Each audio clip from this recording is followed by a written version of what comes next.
$16.79 miles, 8 minutes, 41 seconds per mile, 141 beats per minute today, with a total of about 900 feet of climbing, which is quite a bit for me and a very big change from the flat paved surfaces I'm used to over in Chicago.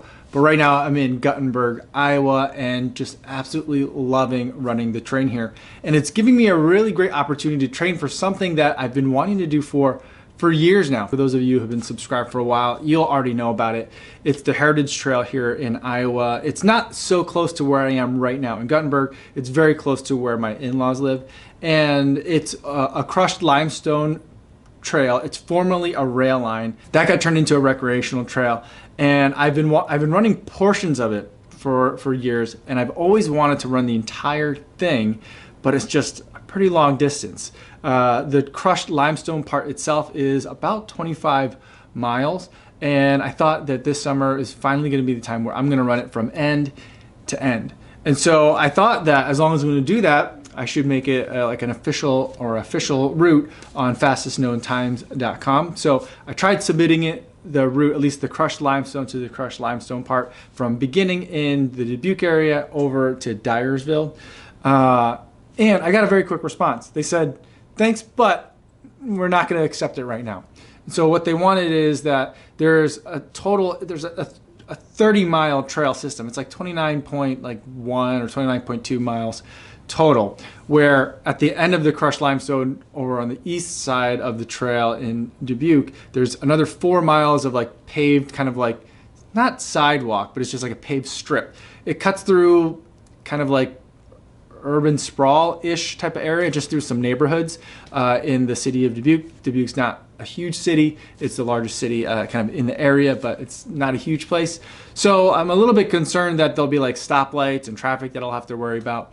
But the person I was talking to at Fast and No Time said, you know, if you do that, the next person might run the entire Heritage Trail, and then we have to kind of figure out like who really was the fastest, since that person ran longer than I did. And then on the western side of the trail, there's the same thing too. When you come out of the crushed limestone, you run along kind of like a frontage road, which is called Beltline, and that's I think about a half mile or 3/4 miles long. Then you cross a very, very busy street, one where I've seen a lot of car accidents. And then there's more of that kind of like paved, not sidewalk, but paved path that cuts through basically a cornfield.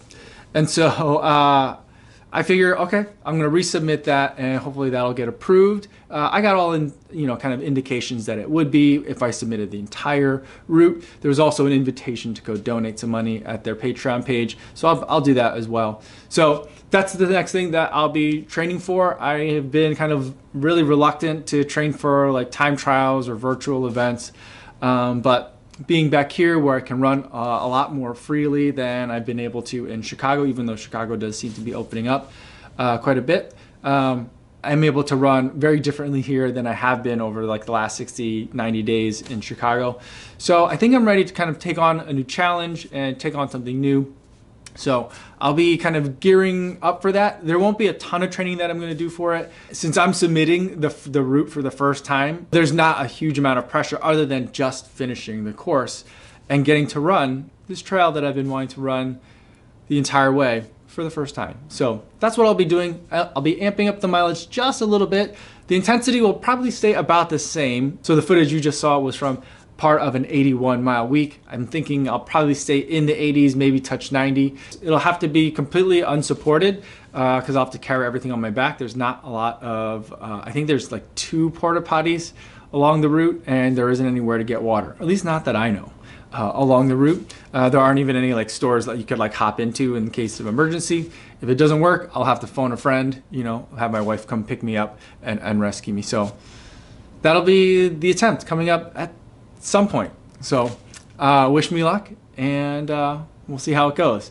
That's all I have for today, everybody. Thanks so much for making it all the way to the end of the video. Hope you guys are staying safe out there on your runs, and I'll see you in the next one. Yo, what's going on?